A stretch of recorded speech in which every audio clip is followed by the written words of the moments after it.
గట్టిగా నొక్కితే మళ్ళీ ఇంద్రగానం పోతుందని అందరూ చోటు పెట్టి కదా చెప్తాం. కూర్చుందాం అందరి దగ్గర.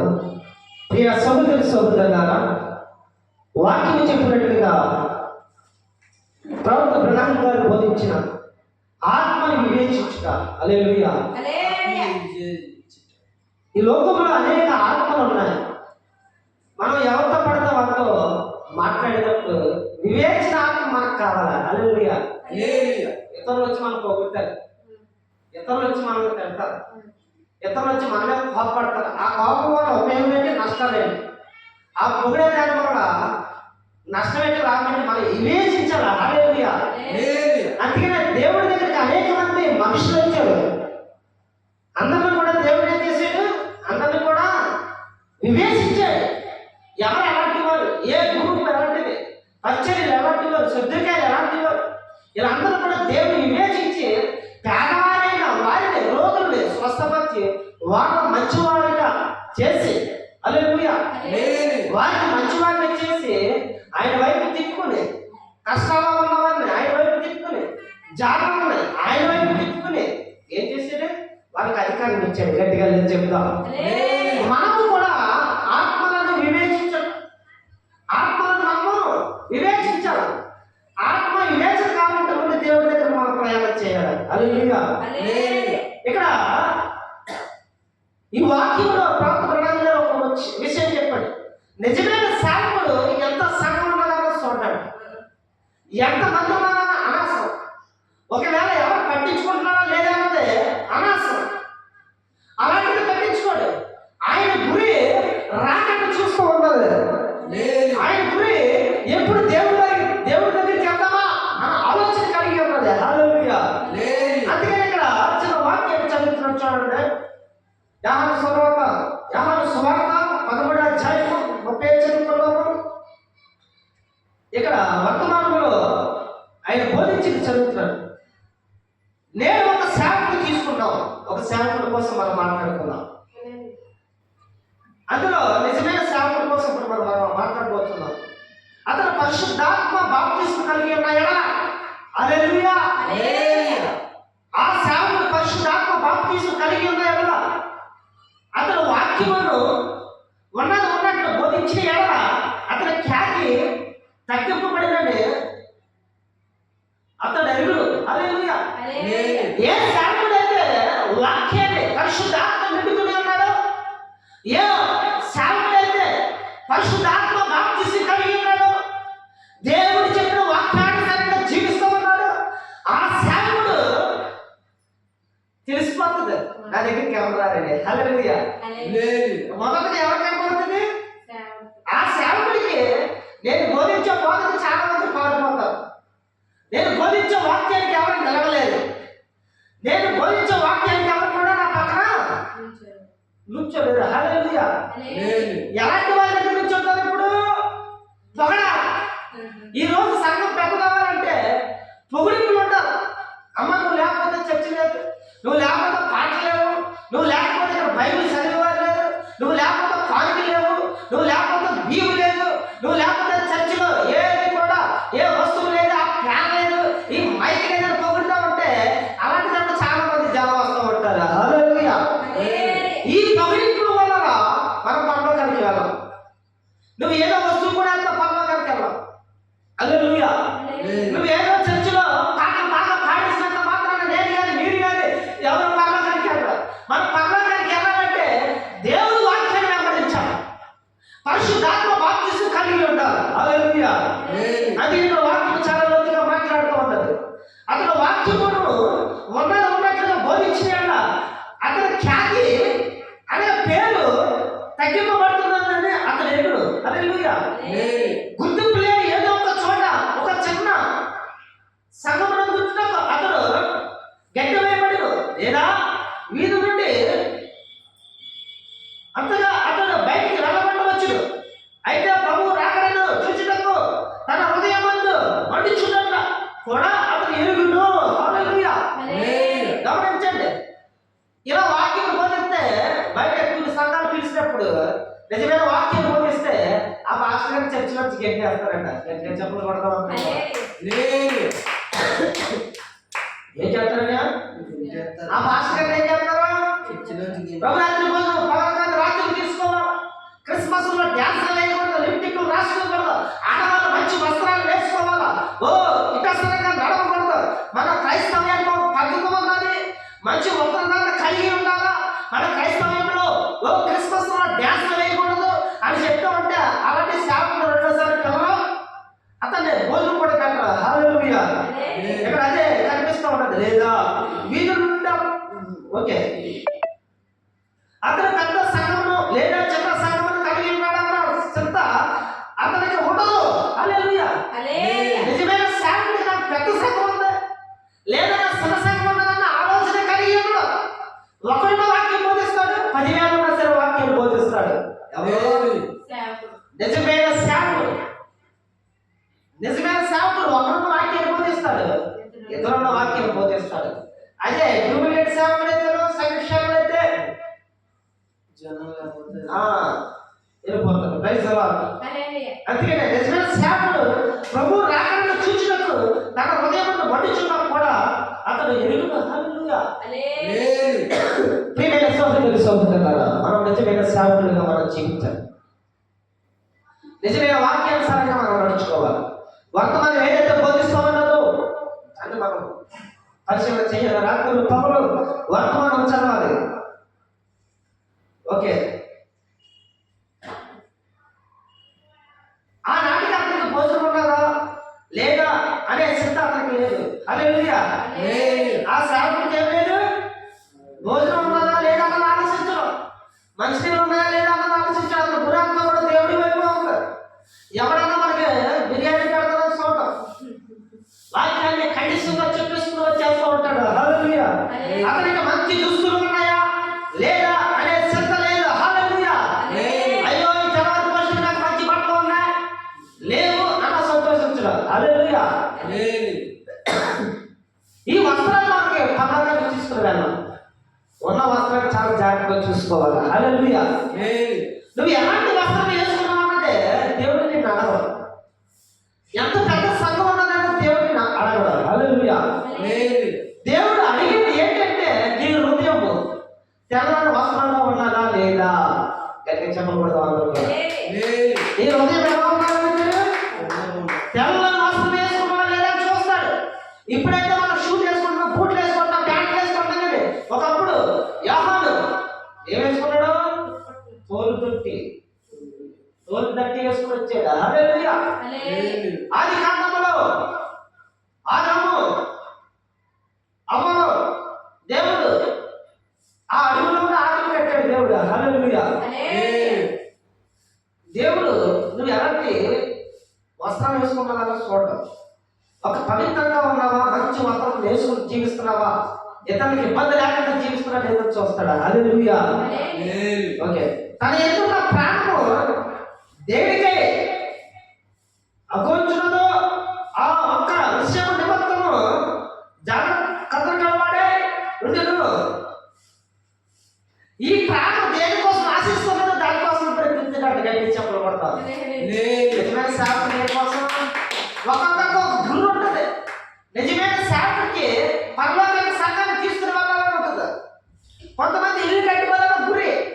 ఎక్కడికి వెళ్ళినా సరే పట్టు కొనుక్కునేటప్పుడు కూడా అయ్యో ఈ పక్కకి ఏసీ బట్టి పక్క అవుతుందని చూస్తారా. కొనుక్కుంటారా? కొనుక్కుంటారా? ఏసీ బట్టి పక్క అవుతుందని కొనుక్కోవడం మాత్రం. లేకపోతే ఏదో మోసం వస్తుంది అదే ఉంటుంది. ఒక్కొక్కరు గురి ఏమంటుంది, అందరికంటే మంచి బైక్ కొనుక్కోవాలని ఆలోచన కలిగి ఉంటాడు. కానీ తన జీవితం బైక్ మీద ఉంటుంది, ఒక్కొక్కడు కారు మీద ఉంటుంది, ఒక్కొక్కడికి ఒక్కొక్క ఆశ కలిగి ఉంటుంది. ఒక తండ్రికి అయితే తన బిడ్డలను మంచి వివాహం చేయాలన్న ఆశ కలిగి ఉంటుంది. హల్లెలూయా. ఒక ఉద్యోగస్తుడైతే తన ఉద్యోగాన్ని కాపాడుకోవాలన్న ఆశ కలిగి ఉంటుంది తన ప్రాణానికి.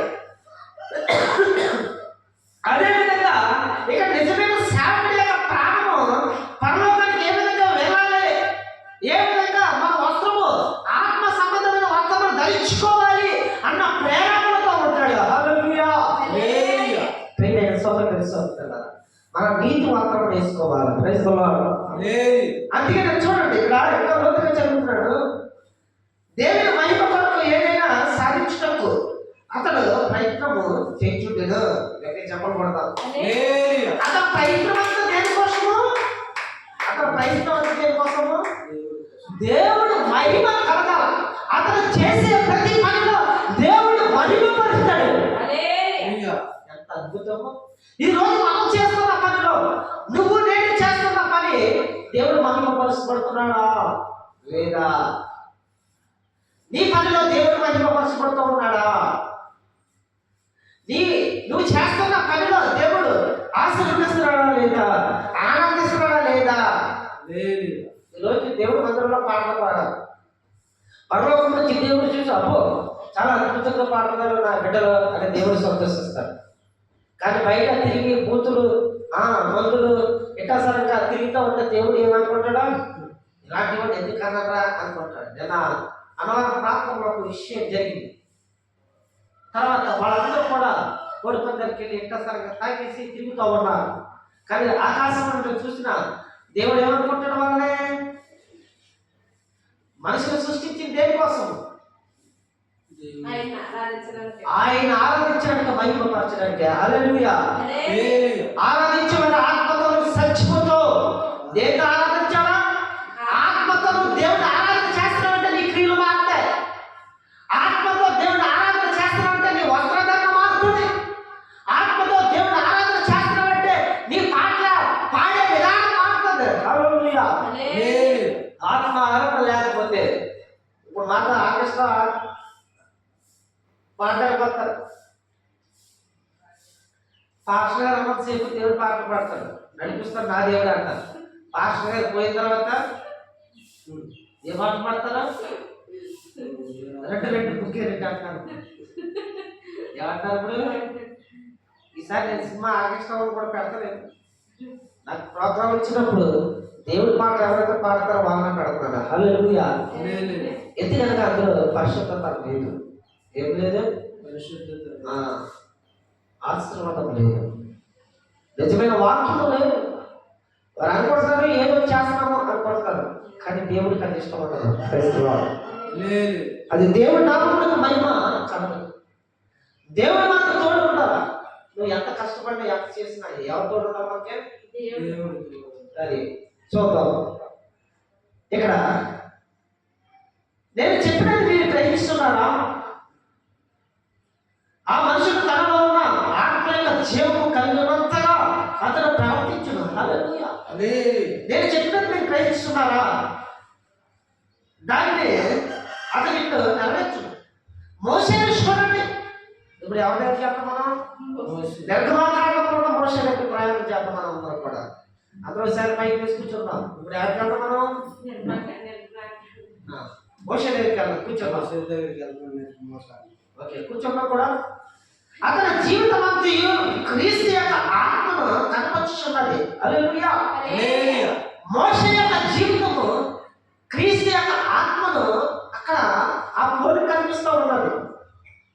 ఎవరైతే క్రీస్తు అతను ఉండేది చెప్పడం ఎవరిలో ఉండినా మోసేలో క్రీస్తు ఉండేను. హల్లెలూయా! మోసేలో క్రీస్తు ఒక పరిమాణంగా ఉండేను.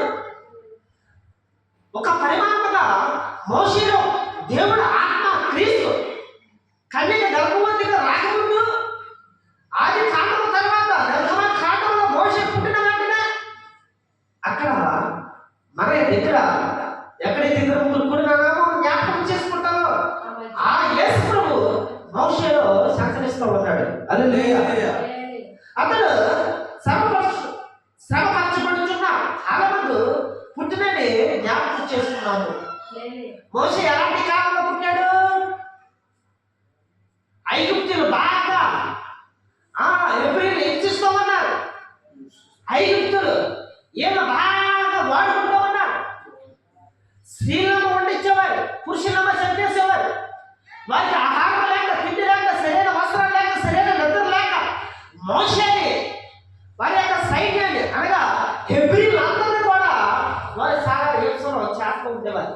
సైన్యం ఐగుప్తులు చూసారా? ఆ పరిపాలన ఐగుప్తులు ఏం చేశారు? హింసిస్తూ ఉండేవారు. హల్లెలూయా! చాలా ఘోరమైన పరిస్థితి. ఆ కాలంలో అయితే మనం బతకలేము, మనము అసలు బతకలేము. ఇప్పుడు మనకి చాలా సుఖం వచ్చింది. ఇప్పుడు లైట్లు, ఆయన ఫ్యాన్లు, ఆయన ఏసీలు, ఆయన 10 మంది సంతోషంగా ఉంటారు, రాత్రులు పడుకుంటారు, ఎటువంటి ఇబ్బంది లేకుండా సంతోషంగా ఉంటారు. అప్పుడు రాజుల కాలంలో ఎలా ఉండేదంటే గుర్రాలు పరిగెడుతుంది, రథాలు పరిగెడుతుంది, బయట ఆడుతున్నట్టు ఆ బలుతో పొడిచేసేవారు.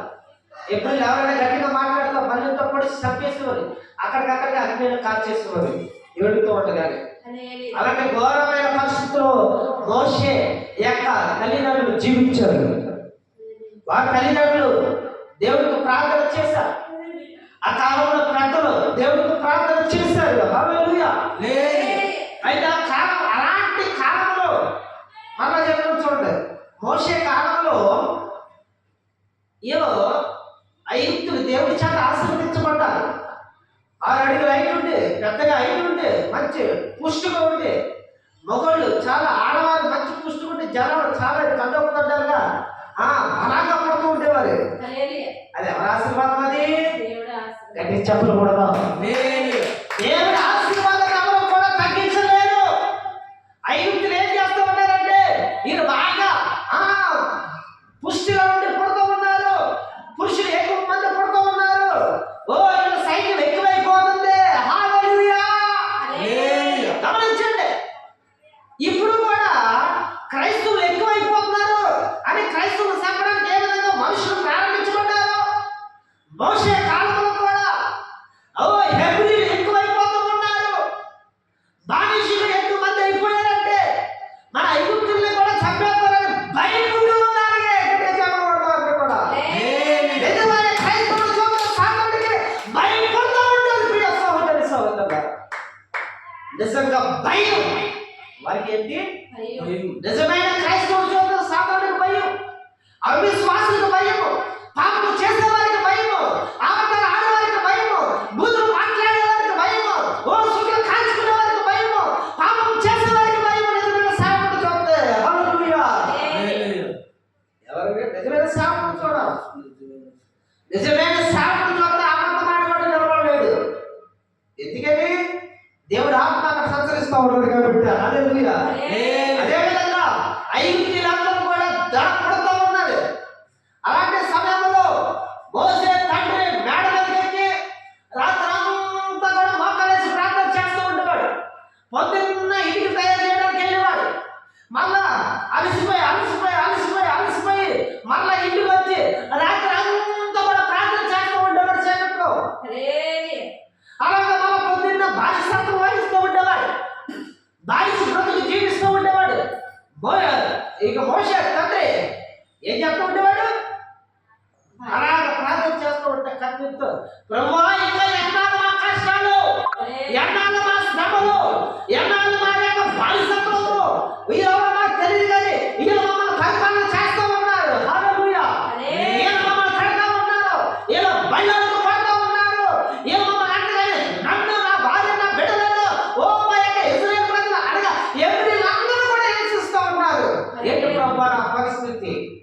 అంటే ప్రార్థన చేస్తూ ఉంటే ఆ రాత్రికాల సమయంలో పరిశుద్ధాత్మ శక్తి ఆ తండ్రి దగ్గరికి వచ్చింది. గట్టిగా చెప్పలు కొడతాము. అక్కడికి వచ్చింది, తండ్రి దగ్గరికి వచ్చింది. చీకటి వల్ల గజాలు ఇప్పుడు దేవతలు మారిపోయింది. అప్పుడు వరకు మోకాల మీద ఉంటున్నాడేమో, అప్పుడు వరకు బురదలు చూపుతూ ఉండేవాడు, రాత్రి అంతా మోకాలు వేసేవాడు. ఎంత కష్టమైన ప్రార్థన చూడండి.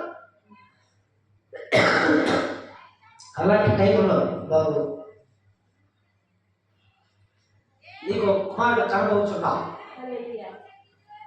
ఆ కుమారుడు బట్టి ఇశ్రాయేలు ప్రజలకు అందరికీ రక్షణ చెప్తా. ఆ కుమారుడు బట్టి ఇశ్రాయేలు అందరికీ రక్షణ, ఇశ్రాయేలు అందరికీ శుభము, ఇశ్రాయేలు అందరికీ కష్టాలు పోతూ ఉన్నాయి. ఐగుప్తు యొక్క సింహాసనము బద్దలవుతూ ఉన్నది. ఐగుప్తీయులందరూ కూడా వారి యొక్క రథాలు కూడా నాశనం అయిపోతున్నాయి, వారి సైన్యం కూడా నాశనం అయిపోతున్నాయి. ఆ బిడ్డకి ఎవరైతే వ్యతిరేకంగా నిలబడతారో వారందరూ కూడా శ్రమకు పాలవుతారు. వెంటనే ఆ దర్శనం నుంచి పైకి చూడబోతుకి మరలా వెలుగు దేవతకి వెళ్ళింది. ఇంటికి వెళ్ళి పరిగెట్టుకుంటా మేడ నుంచి కిందకి తన భార్యను పట్టుకుని మనకు కుమారుడు పుట్టబోచున్నాడు. హల్లెలూయా. మనకి ఎవరు పుట్టబోచున్నారు?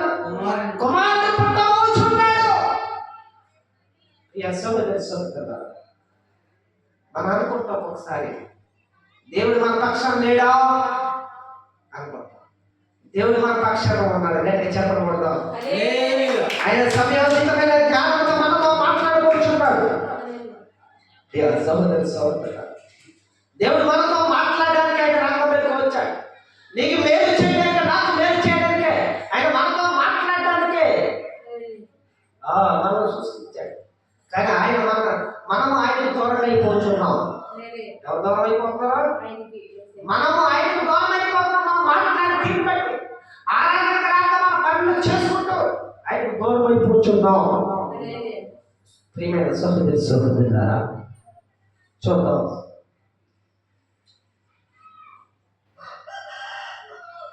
మోషే పుట్టినప్పుడు ఏమి జరిగిందో సరిగ్గా అదే యేసు పుట్టినప్పుడు జరిగింది. బాల్యమైన మోషేని చంపడానికి అనేక మంది పసిపిల్లలను ఐగుప్తు వెళ్ళి చంపి చూడగలము. ఇశ్రాయేలు దేవుని వేదిగా ఉన్నప్పుడు ఆయన కోపం వారి మీద రగులుకున్న తరములకు మోషే వచ్చినప్పుడు నీవు ఊరుకుంటుము, నా కోపము వారి మీద ఉండును, నేను వారిని కాల్చి వేసి నేను గొప్ప జనముగా చేసేదని మోషేతో ఆయన చెప్పిన. హల్లెలూయా. ఎంతగా ఇజ్రాయేల్ ప్రజలు ఎందుకు సంపాదనుకున్నారో ఆ యొక్క పొలం యొక్క నమ్ముకున్న ధ్యానం ఆరాధన చేయట్లేదు. హల్లెలూయా.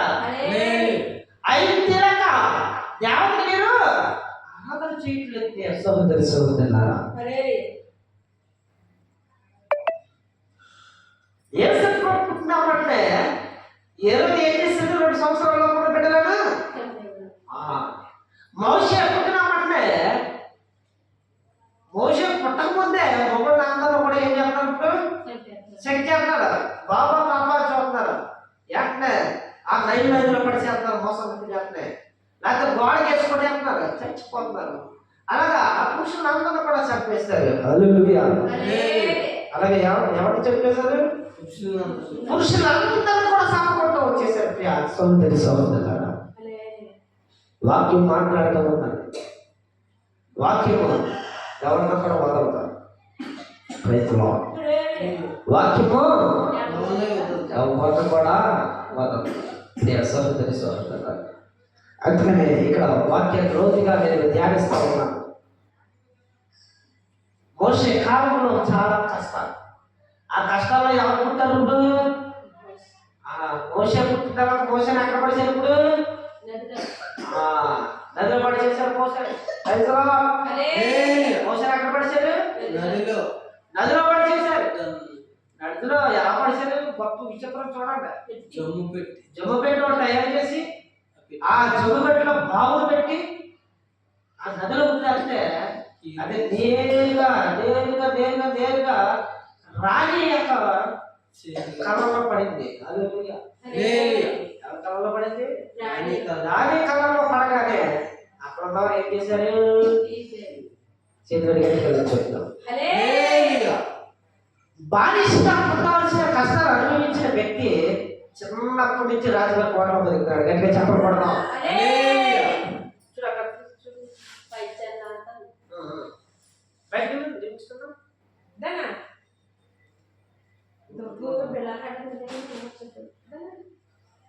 అయితే బానిసగా మరి పుట్టిన వ్యక్తి కుర్చీ మీద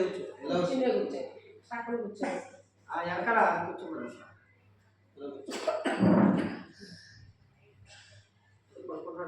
తీర్థంలో తమ్ముడు దాని మీద ఏదో తీర్థం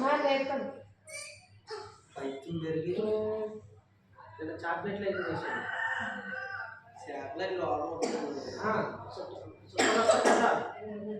బయటకి బయట కూర్చొని బయటకి బయటకి బయటకి బయటకి చాక్లెట్లు దాంట్లో అది కొంచెం వాటర్ అందరూ చేతులు కట్టుకొని చెప్తాము. ఇక్కడ గమనించండి, ఒక్కొక్కరి జీవితంలో ఒక్కొక్క విధంగా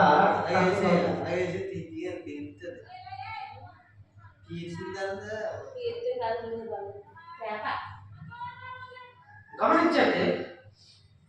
అందుకనే మనం అనుకుంటా కష్టాల్లోనే ఉన్నాం కదా అనుకుంటాం. ఆ కష్టకాలంలోనే దేవుడు నిన్ను రాణిగా ఇంట్లో పెడతాడు. అర్థమైంది. అలాంటి కష్టకాలంలో దేవుడు ఎక్కడ తీసుకువెళ్ళాడు? రాణిగా కోటలో పెట్టాడు. ఎంత అద్భుతమైన నరాలు. ఒక బానిసగా ఉన్న హెబ్రూ వాస్తవానికి బానిసలు అయ్యింది. మోషే దేవుడు కుమారుడు, హల్లెలూయా, వాగ్దాన పుత్రుడు అయ్యింది హెబ్రీలు. కానీ వారు ఏం చేశారు?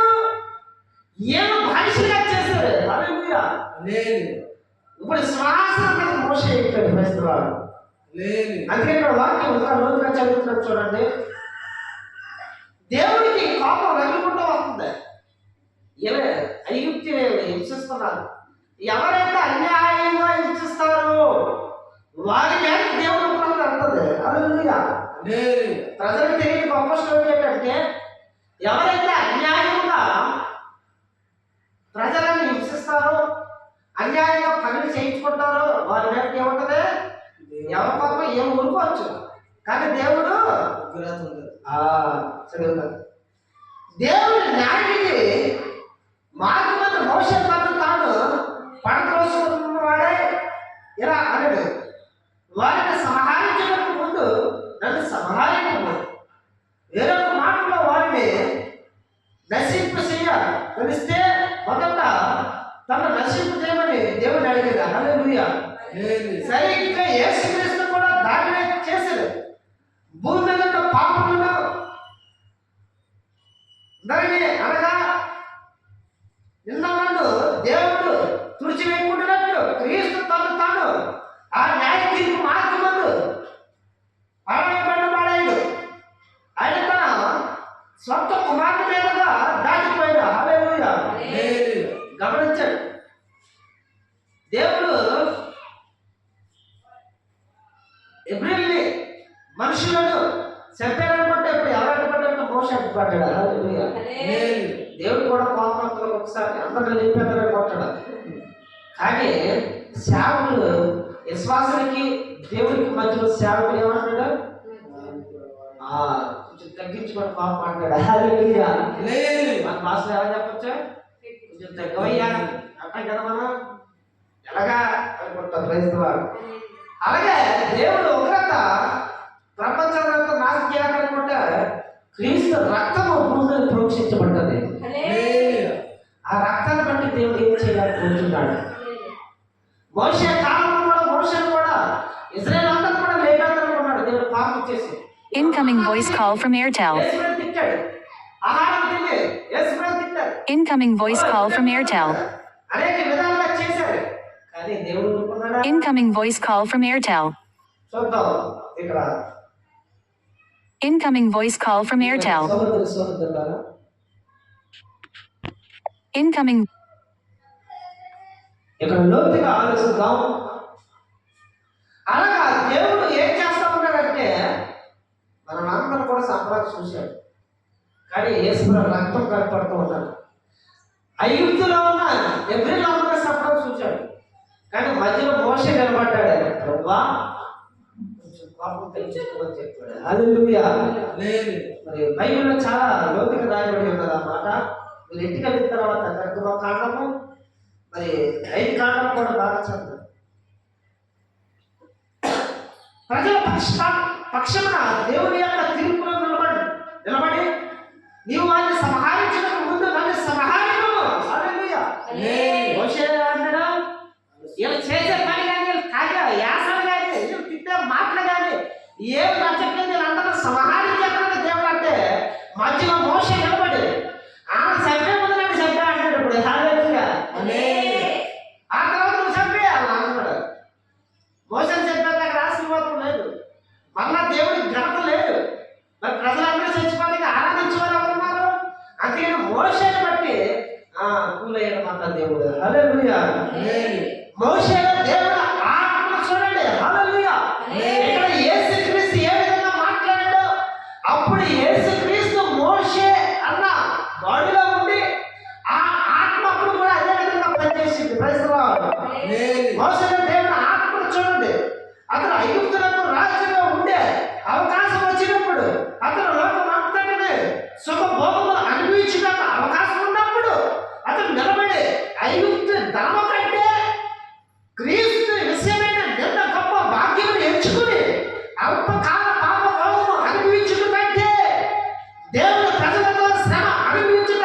మేలని ఎంచుకొనినా. హల్లెలూయా.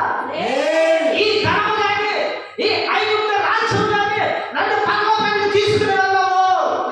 ఈ పురాణ కానీ ఈ ధనాలు కానీ ఈ ఆస్తి కానీ ఈ యొక్క బంగారం కానీ ఈ వస్త్రాలు కానీ నన్ను పరలోకానికి తీసుకెళ్ళదు. కానీ నిజమైన క్రైస్తవులతో నిజమైన కుటుంబంతో ఓ నిజమైన సేవకులతో కలిసి ఉంటారు.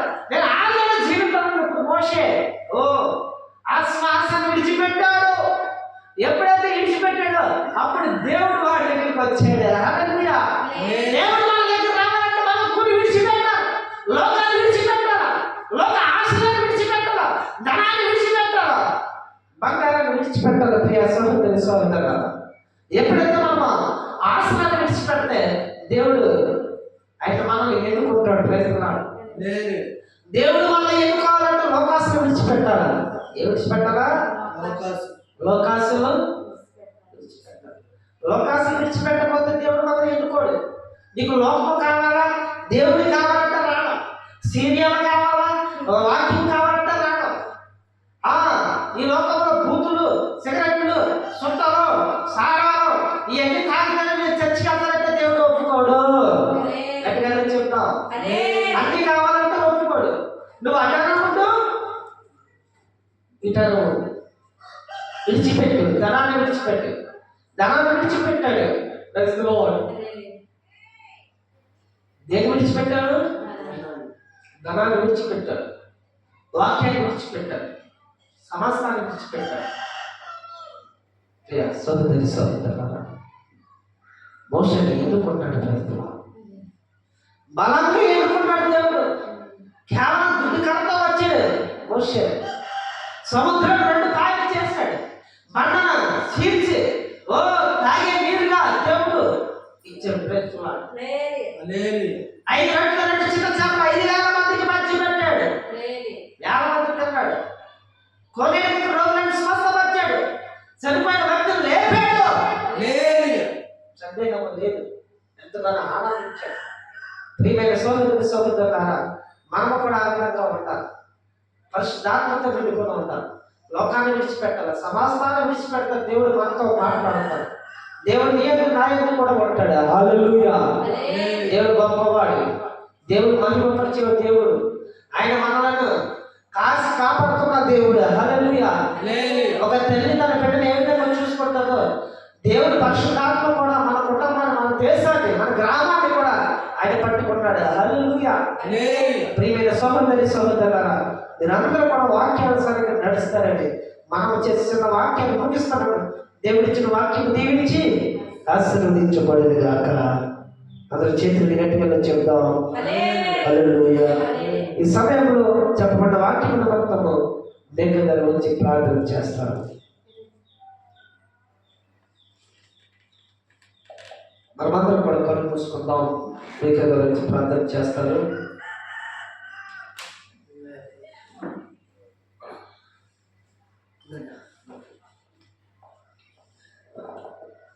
స్తోత్రములు స్తోత్రములు స్తోత్రములు స్తోత్రములు స్తోత్రములు స్తోత్రములు